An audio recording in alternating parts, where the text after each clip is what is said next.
அனைவருக்கும் வணக்கம். வஞ்சிமா நகரம், அத்தியாயம் 9, கடம்பர் சூழ்ச்சி. உங்கள் சிந்தனைக்கு. கனவு காணுங்கள், ஆனால் கனவு என்பது நீ தூக்கத்தில் காண்பது அல்ல, உன்னை தூங்கவிடாமல் செய்வதே கனவு. அப்துல் கலாம். அத்தியாயத்திற்குள் செல்வோம். கடம்பர்களின் மரக்கப்பல்கள் ஏற்கனவே இருந்த இடத்தை விட்டு தலைநகருக்கு பக்கத்தில் போய் நின்றுட்டு இருந்தது. நாம் போட்ட திட்டம் எல்லாம் வீணாக போகுதோ? அமுதவல்லியை மீட்டு தலைநகரை ஆந்தைக்கண்ணன் கிட்ட இருந்து காப்பாற்றி ஆந்தைக்கண்ணனையும் அவன் கடம்பர் கூட்டத்தையும் விரட்டி அடித்துவிட்டு அலிம்பிரிவை அமைச்சர் முன்னாடி நிற்கலான்னு இருந்தான் குமரன். இப்போ எல்லாம் லேஸ்டாக போச்சு. உடனே படைவீரர்களை பார்த்து கேட்டான் குமரன். நாம் திரும்பி போனால் 2 நாளாக நாம் பாடுபட்டது வீணாக போகும். மறுபடியும் திட்டம் திட்டி வர்றதுக்குள்ளே கடம்பர்கள் என்ன பண்ணுவாங்கன்னு தெரியலை. இப்போவே நாம் நினச்ச மாதிரி இல்லை. இன்னும் நேரம் கடத்தினால் எப்படி வேணாலும் நடக்கலாம். அதனால் என்ன சொல்கிறீங்க? தொடர்ந்து நாம் திட்டப்படி நடப்போமா இல்லை திரும்பி போவோமா அப்படின்னு கேட்டான் குமரன். படைத்தலைவன் என்ன சொன்னாலும் கேட்கிறோம் என்று வீரர்கள் சொன்னார்கள். உடனே திட்டப்படி நடக்கலான்னு முடிவு பண்ணி கடம்பர் மரக்கப்பல்களை நோக்கி போனாங்க. கடம்பர்களோட மரக்கப்பல்கள் நெருங்கத்தான் அவங்களுக்கு உண்மையான நிலவரம் புரிந்தது. கடம்பர்கள் மரக்கப்பல்களை வட்ட வடிவில் சக்கர வியூகமாக ஒரு கோட்டை போல் நிறுத்தியிருந்தாங்க. நடுவில் நீர் இடைவெளி இருக்க மரக்கப்பல்களை வட்ட வடிவமாக நிறுத்தி ஒரு கடற்கோட்டை கட்டின மாதிரி கப்பல்கள் நிறுத்தியிருந்தாங்க. ஒவ்வொரு தளத்திலும் கடம்பர்கள் காவலுக்கு வேற நின்னாங்க. பக்கா பாதுகாப்போட ஆந்தைக்கண்ணன் வேலை பார்த்து இருந்தான். குமரனும் அவன் ஆட்களும் கடம்பர்களை நெருங்க போனாங்க. கடம்பர்கள் குமரனையும் அவன் ஆட்களையும் பார்த்துட்டாங்க. குமரனும் அவன் ஆட்களும் கடம்பர்களை வளைக்கிறதுக்கு முன்னாடி கடம்பர்கள் இவர்களை வளைச்சி பிடிச்சிட்டாங்க. இப்போ குமரனும் அவன் ஆட்களும் கடம்பர்களால் கைது செய்யப்பட்டு ஆந்தைக்கண்ணனின் கப்பல் தளத்திலே கொண்டு போய் நிறுத்தப்பட்டார்கள். வாயில்கள் நாற்றமும் உருண்டு விழிக்கும் குரூரமான ஆந்தைக்கண்களோடு கூடிய முகமும் பூதாகரமான உயர்ந்த தோற்றமும் ஆக அந்த கொள்ளைக்கார தலைவன் அவர்களுக்கு தோற்றமளித்தான். இவர்களை பார்த்து குரூரமாக ஒரு பேய் சிரிப்பு சிரித்தான் அவன். இவர்கள் சேர நாட்டு கொடுங்கோளூர் படைக்கோட்டத்து வீரர்கள். நமது மரக்கலங்களை நோக்கி படகுகளில் வந்தார்கள், கைப்பற்றினோம் என்பதாக ஒரு கொள்ளைக்கார கடம்பன் தங்கள் தலைவனான ஆந்தைக்கண்ணனிடம் இவர்களை பற்றி எடுத்து கூறினான். தெரியுது, இப்போ ராஜாவும் இல்லை, படைத்தலைவனும் இல்லை. இருந்த கொஞ்ச வீரர்களும் நம்மக்கிட்ட மாட்டிக்கிட்டாங்க. அதனால் இந்த தடவை தலைநகர் வஞ்சிமா நகரம் எல்லாத்தையும் ஒன்று விடாமல் கொள்ளையடிக்கணும் என்று கேட்க அருவருப்பான கடுங்குரலில் முழங்கினான் ஆந்தைக்கண்ணன். குமரனுக்கு கோபத்தை அடக்க முடியலை. அமுதவல்லி எங்கடான்னு கத்தலான்னு நினச்சான். இவன் கத்தி அந்த ஆந்தைக்கண்ணன் அவளை ஏதாவது கொடுமைப்படுத்திட்டா அப்படின்னு யோசித்து குமரன் கோபத்தை அடக்கிட்டான். குமரனும் அவன் ஆட்களும் இருட்டறையில் அடைக்கப்பட்டாங்க. குமரன் நெஞ்சில் மட்டும் ஒரு நம்பிக்கை இருந்தது. மறுநாள் காலையில் ஆந்தைக்கண்ணன் முன்னாடி குமரனும் அவன் ஆட்களும் கொண்டு வரப்பட்டாங்க. குமரன் தான் தலைவன் தெரிஞ்சுக்கிட்ட ஆந்தைக்கண்ணன் கடம்பர்கிட்ட மாட்டிக்கிட்ட யாரும் உயிரோடு போனதில் தெரியுமா அப்படின்னு குமரனை பார்த்து கேட்டான். தெரியும், ஆனால் இதே கடம்பர்கள் எங்கள் ராஜாவால் ஓட விரட்டி அடிக்கப்பட்டவங்க, இது தெரியுமா அப்படின்னு கேட்டான் குமரன்.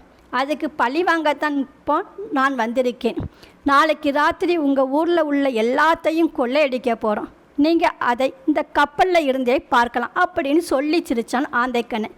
அது ஒரு நாளும் நடக்காது அப்படின்னு சொன்னான் குமரன். நான் நடத்தி காட்டேன், சவால் விட்டான் ஆந்தைக்கண்ணன். அத்தியாயம் 10. ஒரே ஓர் இரவு. இப்போ குமரனுக்கும் அவன் ஆட்களுக்கும் ஒரு பகலும் ஒரு இரவும் தான் இருந்தது. என்ன செய்கிறது, எப்படி தப்பிக்கிறதுன்னு தெரியலை. அவங்களுக்கு சரியான சாப்பாடும் கடம்பர்கள் கொடுக்கலை. என்ன பண்ணுறது, எப்படி நப்பிக்கிறது, கூட வந்த வீரர்களை எப்படி காப்பாற்றுவது, அமுதவல்லியை எப்படி காப்பாற்றுவது, இப்படியெல்லாம் யோசித்து குமரன் டயர்ட் ஆயிட்டான். ஆந்தைக்கண்ணன் ஆட்களோடு வந்தான். சிறைப்பட்ட படைவீரர்களிடம் உங்களில் சிலர் உயிர் பிழைக்கலாம், ஆனால் அதற்கு நிபந்தனை உண்டு. பொன்வானி ஆற்றின் முகத்துவாரத்திற்குள் நுழைவதற்கும் நகரில் செல்வங்களை கொள்ளையிடுவதற்கும் எங்களுக்கு வழிகாட்டி உதவுகின்றவர்களுக்கு நாங்கள் உயிர் பிச்சையும் கொள்ளையில் சிறிது பங்கும் தரலாம். ஆனால் அப்படி எங்களை நம்ப வைத்து நடித்துவிட்டு நடுவிலே காலை வாரி விடுகிறவர்களை சித்திரவதை செய்வதற்கும் தயங்க மாட்டோம் என்று கூறினான். அவனுடைய இந்த பேச்சை கேட்ட தலைநகர் வீரர்கள் ஒருத்தர் முகத்திலேயும் எந்த சலனமும் இல்லை. சொந்த நாட்டுக்கு துரோகம் பண்ணுறதை விட சாகலாம்னு எல்லோரும் முடிவு பண்ணி பேசாமல் இருந்தாங்க. ஆனால் யாருமே எதிர்பார்க்காத சமயத்தில் உங்களுக்கு நான் உதவி செய்கிறேன் அப்படின்னு ஒரு குரல் வந்துச்சு. அது வேற யாரோட குரலும் இல்லை, குமரனோட குரல் தான். நாளைக்கு நீங்கள் கொள்ளை அடிக்கணும்னா இன்னைக்கு ராத்திரி அதற்கான ஏற்பாடுகளை நான் பண்ணி வைக்கிறேன். என்னை நம்பி நீங்கள் என்னை தனியாக அனுப்ப வேண்டாம். நான் உங்ககிட்ட கொடுத்த வாக்குப்படி நடந்துக்கிறானான்னு கண்காணிக்க என்னை விட வலியவர்களான கடம்பர்கள் சிலரை என் கூட அனுப்பி வைங்க. நான் உங்களுக்கு எல்லா உதவியும் செய்கிறேன். ஆனால் ஒரே ஒரு விண்ணப்பம், என் கைக்கட்டை மட்டும் அவிழ்த்து விடுங்க. உங்களுக்கு உதவி செய்ய போகிறவன் கையை கட்டி போட்டு நீங்கள் உதவி வாங்கிக்கலாமா அப்படின்னு கேட்டான் குமரன். அவன் கூட வந்த வீரர்கள் எல்லோரும் குமரனை அருவருப்பாக பார்த்தாங்க. பணத்துக்காகவும் உயிருக்காகவும் இப்படி பண்ணிட்டானே அப்படின்னு குமரனை கேவலமாக பார்த்தாங்க எல்லா வீரர்களும். ஆந்தைக்கண்ணனாலும் குமரன் சொன்னதை முழுசாக நம்ப முடியலை. இதில் நயவஞ்சகம் எதுவும் இல்லையே அப்படின்னு கேட்டான் ஆந்தைக்கண்ணன். உங்களை எதிர்த்து யாராலும் நயவஞ்சகம் புரிய முடியாது அப்படின்னு குமரன் சொன்னதும் ஆந்தைக்கண்ணன் குமரன் நம்ப ஆரம்பித்தான். அத்தியாயம் 11. அமைச்சரின் சிந்தனைகள். வலியவனும் போலியனும் நடந்த எல்லாத்தையும் அலிம்பில்வில் அமைச்சருக்கு தெரியப்படுத்தினாங்க. உடனே அவர் அதிக பரபரப்படைந்து விடவில்லை என்றாலும் வேளாவிக்கோ மாளிகையில் உடனே மந்திர ஆலோசனை நிகழ்த்தினார். குமரன் நம்பியும் அவனுடைய கொடுங்கோளூர் படைக்கோட்டத்து வீரர்களும் கொள்ளைக்காரன் முற்றுகையை முறியடிக்க தவறினால் அடுத்து என்ன ஏற்பாடு செய்வதென்று இப்போது நாம் சிந்திக்க வேண்டும் என்று அமைச்சர் கூறிய போது மூதறிஞர் சிலர் ஓர் இளைஞனிடம் ஒப்படைத்தது தவறு என்று அவர்களை சிலர் கருதுவதாக தெரிந்தது.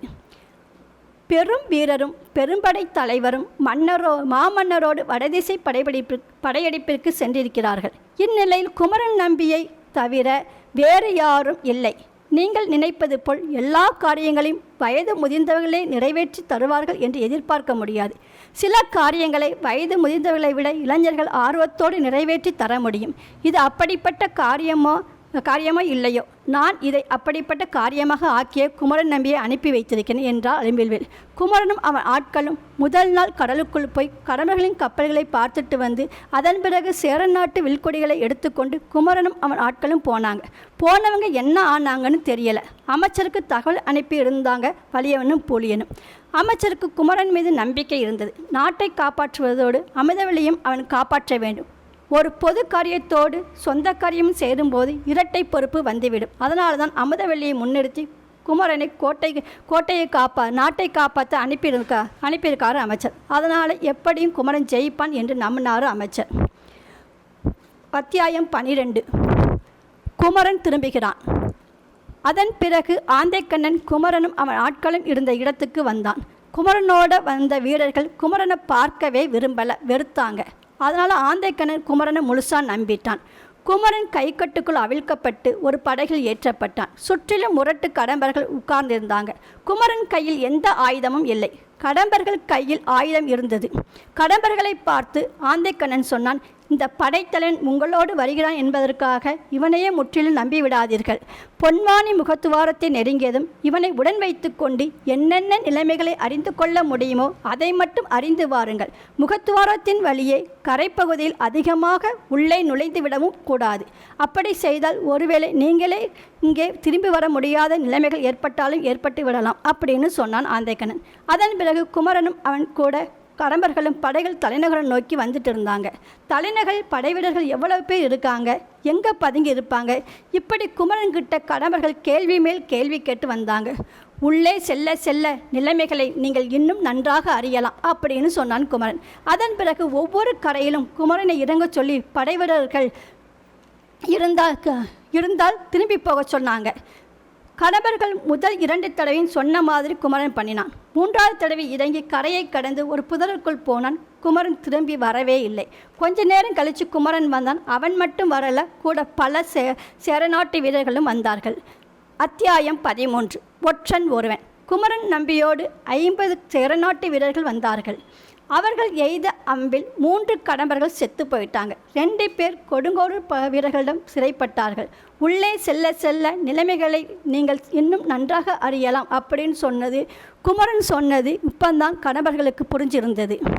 கடம்பர்களுக்கு பலமே கடலும் மரக்கப்பலும் தான். அங்கேதான் அவர்களுக்கு சண்டை போட தெரியும், தரையில் சண்டை போட தெரியாது அப்படின்னு தெரிஞ்சுக்கிட்டான் குமரன். குமரன் திரும்பி வந்ததை பார்த்து வலியவனும் புலியனும் அவன்கிட்ட வந்து பேசினாங்க. நீ திரும்பி வந்தது சந்தோஷம், ஆனால் அமுதவல்லியை இன்னும் காப்பாற்றவில்லை. அவளை காப்பாற்றினால்தான் முழு வெற்றியும் அப்படின்னு சொன்னாங்க. நாம் மறந்தாலும் இவனுங்க விடமாட்டாங்க போலியே. அடிக்கடி ஏன் அமுதவல்லியை ஞாபகப்படுத்துகிறாங்க? எது எப்படியோ அமுதவல்லியையும் காப்பாற்றணும், நாட்டையும் காப்பாற்றணும் அப்படின்னு முடிவு பண்ணான் குமரன். இப்போ முதல்ல கடம்பர்களுக்கு கப்பலில் இருக்கும் சேரநாட்டு வீரர்களை எப்படி காப்பாற்றுறது என்று யோசித்து ஒரு பிளான் பண்ணினான் குமரன். ஒரு ஓலை ரெடி பண்ணினான். அந்த ஓலையில் பலிகளை காட்டுவதற்காக சேரநாட்டு வீரர்களின் துணையோடு 3 படகுகளில் நம் கடம்பர்களையும் சேர்த்து இன்று இரவு பொன்மானி முகத்துவாரத்தின் வழியே நகருக்குள் அனுப்பவும். இங்கு யாவும் நமக்கு உறுதியான நன்னிலையில் உள்ளன. இந்த ஓலையை கொண்டு வருவன் ஒரு செவிட்டு ஊமை. குமரன் நம்பி நமக்கு மிகவும் துணையாய் இருக்கிறாய். இந்த ஓலையை கொண்டு வருபவன் மேலும் மென்மேலும் தாங்கள் சந்தேகப்படாமல் இருப்பதற்காக இதை நாங்கள் இங்கு வந்த அதே படகில் அனுப்புகின்றேன் அப்படின்னு எழுதினான். அந்த ஓலையில் அடைத்து வைக்கப்பட்ட கடம்பர்களை கையெழுத்து போட சொன்னான் குமரன். அவர்கள் முடியாதுன்னு சொன்னாங்க. அடித்த அடியில் ஒருத்தன் சாரின்னு ஒத்துக்கிட்டான், கையெழுத்து போட்டான். இப்போ ஓலை ரெடி. அடுத்து செவிட்டுமையை யாரை நடிக்க ஏற்பாடு பண்ணுறதுன்னு யோசித்தான் குமரன். எல்லோரும் உயிருக்கு பயந்து வரமாட்டேன்னு சொல்லிட்டான். கடைசியாக ஒரு இளைஞன் மட்டும் ஒத்துக்கிட்டான். அத்தியாயம் 14. கடம்பனை ஏமாற்றினார். அந்த இளைஞன் கிட்ட குமரன் தெளிவாக சொன்னான். நீ செவிட்டுமையா என்று ஆந்தைக்கண்ணன் ஏதாவது சொல்லி உன்னைய சீண்டி பார்ப்பான். நீ உணர்ச்சி வசப்பட்டு வாயை திறந்துடாத, அப்புறம் எல்லா காரியமும் கெட்டு போயிடும் அப்படின்னு சொன்னான் குமரன். அவரும் சரின்னு சொல்லிட்டு குமரனை பார்த்து கேள்வி கேட்டான். ஒருவேளை எல்லாரையும் கூட்டிக்கிட்டு ஆந்தைக்கண்ணனும் வந்தா என்ன பண்ணுறது அப்படின்னு கேட்டான். அவன் அந்த ஓலையில் எழுதியிருக்கிறபடி தான் செய்வான். அப்படி அவனும் வந்தா கப்பல் முன்னாடி வர மாதிரி பார்த்துக்கோ, மிச்சத்தை நான் பார்த்துக்கிறேன் அப்படின்னு சொன்னான் குமரன். சரி, ஒருவேளை என்னையை மட்டும் அடைச்சி வச்சுட்டு எல்லா வீரர்களையும் அனுப்பி வச்சா நான் என்ன பண்ணுறது? காதும் கேட்காத பேசவும் முடியாத மாதிரி வேற நடிக்கணும், எப்படி தப்பிக்கிறது அப்படின்னு கேட்டான். அதில் கவலைப்படாத, கடம்பர்கள் என்னைக்கே குறைந்துட்டா நாங்கள் கடலுக்குள்ளே வந்து உன்னை மீட்டு ஆந்தைக்கண்ணை அடித்து துரத்துவோம் அப்படின்னு சொன்னான் குமரன். சரி, அந்த இளைஞனும் படகில் ஏறி போனான். இதையெல்லாம் பார்த்துக்கிட்டு இருப்பது வலியவனும் புலியனும் செய்திகள் அமைச்சருக்கு அனுப்புவதற்கு தான் என்பதை குமரன் நம்பி விளங்கி கொண்டான். கடம்பர்களிடம் இருந்து தப்பி வந்ததற்காக படைத்தலைவருக்கு தமது மனம் நிறைந்த பாராட்டுகளை தெரிவிக்குமாறு கூறி அனுப்பியிருக்கிறார் நம்ம அமைச்சர் பெருமான் அப்படின்னு சொன்னாங்க வலியவனும் புலியன். இதில் என்னை பாராட்டுவதற்கு எதுவுமே இல்லை. சந்தர்ப்பம் ஒத்துழைக்காமல் போயிருந்தால் நான் தப்பியிருக்கவே முடியாது. நான் தப்பி வந்துட்டாலும் என்னோடு சேர்ந்து சிறைப்பட்ட நம் தலைநகர் வீரர்கள் இன்னும் கடம்பர்களின் மரக்கப்பல்களில் தான் சிறைப்பட்டு வாடியிருக்காங்க. அவர்களை இனியும் காலதாமதமின்றி மீட்க வேண்டும். இல்லாவிட்டால் நம் உயிருக்கு ஆசைப்பட்டு நான் மட்டும் பரப்பிவிட்டேன் என்பதாக எண்ணி அவர்கள் மனம் குமுற நேரிடும். இந்த நிலைகளை எல்லாம் தெளிவாக வேளாவிக்கோ மாளிகையில் அமைச்சருக்கு தெரிவிக்கப்பட்டனவா இல்லையோ எனக்கு தெரியவில்லை அப்படின்னு குமரன் சொன்னதும் வலியவனும் புலியனும் அமைதியாக பேசாமல் இருந்தாங்க. அப்புறம் கொஞ்ச நேரம் கழித்து வலியவனும் புலியனும் குமரன் கிட்ட கேட்டாங்க, தலைநகரை வீரர்களை காப்பாற்றணும், அதோட ரத்னவிகாரி பொண்ணு அமுதவல்லியையும் காப்பாற்றணும், அதை மறந்துட்டீங்களா அப்படின்னு கேட்டாங்க. நான் மறந்தாலும் ஞாபகப்படுத்தத்தான் நீங்கள் 2 பேர் இருக்கீங்களே, அப்புறம் என்ன அப்படின்னு சொன்னான் குமரன். அத்தியாயம் 15. நம்பியின் நாடகம்.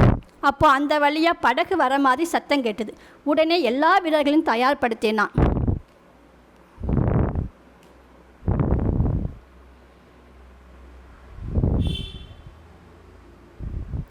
குமரன் பெரிய படையில் சேரநாட்டு வீரர்களும் அவர் கூட கடம்பர்களும் வந்தாங்க. ஆந்தைக்கண்ணன் வரல. சேரநாட்டு வீரர்களை விட கடம்பர் கூட்டம் அந்த படையில் அதிகமாக இருந்தது. இதில் கடம்பர்களை மட்டும் வெள்ளெய்து கொள்ள முடியாது. சேரநாட்டு வீரர்கள் மீதும் படலாம். தூதுவன் அந்த படையில் இல்லை. அப்போ ஆந்தைக்கண்ணன் நம்மளை முழுசாக நம்பலேன்னு தெரிஞ்சிட்டான் குமரன்.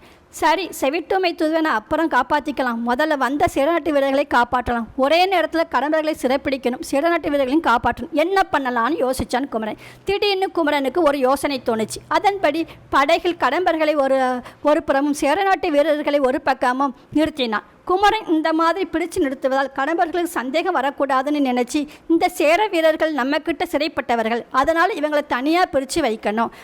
பாருங்க, இப்போ இவங்களை என்ன செய்ய போகிறேன்னு தெரியுமா? இவங்க எல்லோரும் தப்பி ஓடாமல் இருக்க இவங்களை கட்டி போட போகிறேன். அதுக்காக சில ஆட்களை இங்கே பதுங்கி இருக்காங்க. அவங்கள கைத்தட்டி கூப்பிட போகிறேன். அவங்க வந்து இவங்களை கட்டி போடட்டும் அப்படின்னு சொல்லிக்கிட்டே குமரன் கைத்தட்ட ஆரம்பித்தான். மறைஞ்சிருந்த வீரர்கள் வெளியில் வந்தாங்க. சேரநாட்டு வீரர்களைத்தான் பிடிக்க போகிறாங்கன்னு அசால்ட்டாக நின்று கொண்டு இருந்தாங்க கடம்பர்கள். மறைந்திருந்த வீரர்கள் எல்லோரும் கடம்பர்களை சிறைப்பிடிச்சாங்க. கடம்பர்களுக்கு ஒன்றும் புரியலை. சேரநாட்டு வீரர்கள் எல்லோரும் குமரன் கிட்ட மன்னிப்பு கேட்டு நன்றி சொன்னாங்க. கைதான கடம்பர்கள் எல்லோரும் சிறை வைக்கப்பட்டாங்க. அத்தியாயம் 15 நிறைவடைந்தது. அடுத்த பவர் பாயிண்டில் 16ஆம் அத்தியாயத்தை பார்ப்போம். நன்றி, வணக்கம்.